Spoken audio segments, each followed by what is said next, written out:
லக்கணங்க. விருச்சிக லக்கணம் மேச ராசி, அசுனி நட்சத்திரம். அப்போ விருச்சிக லக்கணம் லக்கணாதிபதி செவ்வாய், 6 குடையவனு செவ்வாய் லக்கணத்தில் இருக்கார். 10 குடைய சூரியன் லக்கணத்தில் இருக்கிறார். 2 குடையவன் குரு ஆட்சி பெற்றிருக்கார். 8 குடையவன் புதன், 11 குடையவன் புதனும் 2ஆம் இடத்தில் இருக்கார்.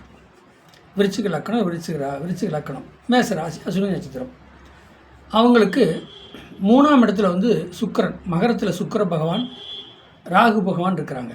அப்போ மகரத்தில் வந்து சுக்கிர பகவான், ராகு பகவான். இப்போ ராகுவும் சுக்கிர பகவான் சேர்ந்தால், அதாவது ஒரு லக்கணத்துக்கோ ராசிக்கோ 3, 6, 11 பாவகிரகம் இருந்தால் நல்லது பண்ணுவாங்க அப்படின்னு சொல்லுவாங்க.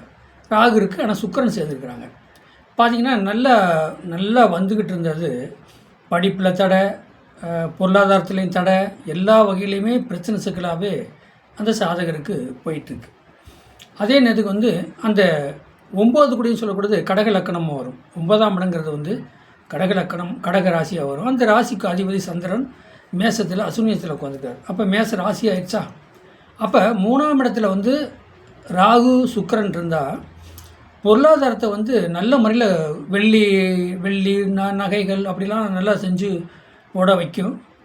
ஆனால் நம்ம அந்த நேரத்தில் வந்து நம்ம கொஞ்சம் ஜாக்கிரதையாக இருக்கணும். இப்போ பொதுவாக வந்துங்க, எந்த லக்கணம் ராசிக்கு 3ஆம் இடத்துலையே ராகு, லக்கணத்துக்கு 3ஆம் இடத்துலையே சுக்கிரன் ராகு இருக்கிறாங்க அப்படின்னு பார்த்தீங்கன்னா நீங்கள் ரொம்ப ஜாக்கிரதையாக இருக்கணும். நல்லா உங்களுக்கு வெள்ளை கொள்ளையாக காசு பணம் சொத்து சுகம் ஏறும். அந்த ராகு திசை ஓடினாலும் அதே மாதிரி நல்ல வெள்ளை கொள்ளையாக சொத்து சுகம் ஏறும். அதே நேரத்துக்கு சுக்கிர திசையும் 20 வருஷம், ராகு திசையும் 18 வருஷம் நல்ல நிலைமை கொண்டு போகுங்க. ஆனால் நல்ல நிலைமை கொண்டுட்டு போயிட்டுருக்கு அப்படின்னு கண்மூடித்தனமாக நம்ம வாழ்ந்துடக்கூடாது. கண்மூடித்தனமாக நம்ம எதையும் பண்ணிடக்கூடாது. பொருளாதாரத்தில் வந்து ஒரு தொழில் ரீதியாக தனிப்பட்ட முறையில் ஒரு தொழிலை கொண்டு ஒரு அமௌண்ட்டை போட்டு தொழிலை வந்து பெருசு பண்ணுவோம்னு சொல்லி யோசனை பண்ணி தான் நீங்கள் செய்யணும். ஏன்னா ராகு திசை ஆரம்பித்தாலும் 18 வருஷம், சுக்கிர திசை ஆரம்பித்தாலும் 20 வருஷம். அப்போ விருச்சிக லக்கணத்துக்கு 3ஆம் இடத்துல மகரத்தில் வந்து சுக்கிரன் ராகு இருக்கிறாங்க. நீங்கள் ஜாக்கிரதை எப்பப்போ இருக்குன்னு தெரியுங்களா? இப்போ சுக்கிரதசை 20 வருஷம், ராகு திசை 18 வருஷம், 2 பேரும் ஒரு இடத்துல இருந்து திசை புத்தி ஓட்டுறாங்கன்னு வச்சுக்கோங்க. யாரோ ஒருத்தர் தான் திசை ஓட்ட முடியும். அப்போ ஒருத்தர் திசை ஓட்டும்போது நீங்கள் கோச்சாரத்தில் எப்போல்லாம் கேது வருதுன்னு நீங்கள் பார்த்துட்டே இருக்கணும். ரொம்ப கண்காணிச்சிட்டே வரணும். எப்போல்லாம் கோச்சாரத்தில் சனி பகவான் வரான்னு பார்க்கணும். ஏன்னா இது சுக்கிரன் 20 வருஷம் கொள்ளளவு, ராகு வந்து 18 வருஷம் கொள்ளளவு. இப்போ இவங்க 2 பேரையும் நீங்கள் கண்காணிச்சிட்டே வரணும். அப்போ கோச்சாரத்தில் வந்து கேது பகவான் வந்து அந்த ராகு கேது இது ரிவேட்ஸ் கிரகம், ராகும் கேது ரிவேட்ஸ் கிரகம்.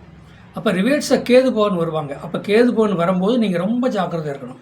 அந்த கேது பவன் அது வந்து ராகு கேது பயிற்சிங்கிறது 1.5 வருஷம்.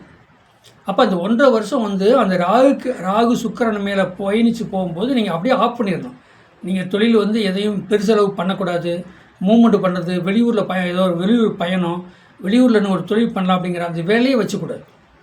இதுதான் நீங்கள் கேது நீங்கள் ரொம்ப கண்காணிச்சிட்டே இருக்கணும். கேது எப்போ கோச்சாரத்தில் ரவுண்டு வராரோ, சனி வருதோ, இதெல்லாம் நீங்கள் கவனமாக பார்த்து அதை நீங்கள் மூவ்மெண்ட் பண்ணிக்கிட்டீங்கன்னா அதனால் வந்து தொழில் பண்ணாதீங்க, டக்குன்னு போட்டுருங்க. இருக்கிறத மட்டும் மூவ்மெண்ட் பண்ணிட்டு பேசாமல் இருங்க. அது முடிஞ்சோடனே பாருங்கள், மறுபடியும் நல்லாயிருக்கும். சரி, சனி வருது. சனிங்கிறது வந்து 2.5 வருஷம் கொள்ளளவு. அப்போ அந்த வீட்டில் அந்த ராகு சுக்கிரன் மேலே சனி பகவான் வர்றாங்க கோச்சாரத்தில் அப்படின்னா 2.5 வருஷம் நீங்கள் அமைதியாக இருக்கணும். எதுக்கும் ஆசைப்படக்கூடாது, எந்த தொழிலும் பண்ணக்கூடாது. அதாவது ஏமாத்துறது, பொய் சொல்கிறது, அந்த வேலையை வச்சிருக்கூடாது. அந்த நேரத்தில் அந்த 2 வருஷ காலம் நீங்கள் அமைதியாக இருந்து பாருங்கள். அந்த தொழில் அப்படியே இருந்து மறுபடியும் மூவ்மெண்ட் ஆகிடும். நல்லா கவனிச்சுங்க. ராகு சுக்கிர பகவான் இருக்கிறாங்க, அவங்க மேலே கேது வரும்போது ஜாக்கிரதையாக இருக்கணும். சனி பகவான் வரும்போது ஜாக்கிரதையாக இருக்கணும். பாவ கிரகம் 3, 6, 8, 12 கிரகம் கோச்சாரத்தில் வரும்போது நீங்கள் ரொம்ப ஜாக்கிரதையாக இருக்கணும். அப்படி இருந்தீங்கன்னா நீங்கள் வாழ்க்கையில் ஜெயிச்சிடலாம். வாழ்க வளமுடன். வாழ்த்துக்கள். என்னுடைய சேனலை சப்ஸ்கிரைப் பண்ணுங்கள், பெல் பட்டன் ஆன் பண்ணுங்கள், மற்றவங்களுக்கு ஷேர் பண்ணுங்கள். பொதுவாக வந்து இந்த கருத்தெல்லாம் வந்து 1000ல் 1 தான் எடுத்து கொடுக்க முடியும். இதை நீங்கள் கவனத்தில் வச்சுக்கோங்க. உங்கள் சாதத்தில் இருந்தால் கவனத்தில் வச்சுக்கோங்க. என்னுடைய ஃபோன் நம்பர் வந்து 95 14 77 10 74 இந்த நம்பருக்கு வாட்ஸ்அப்பில் சாதகம். வாழ்க வளமுடன்.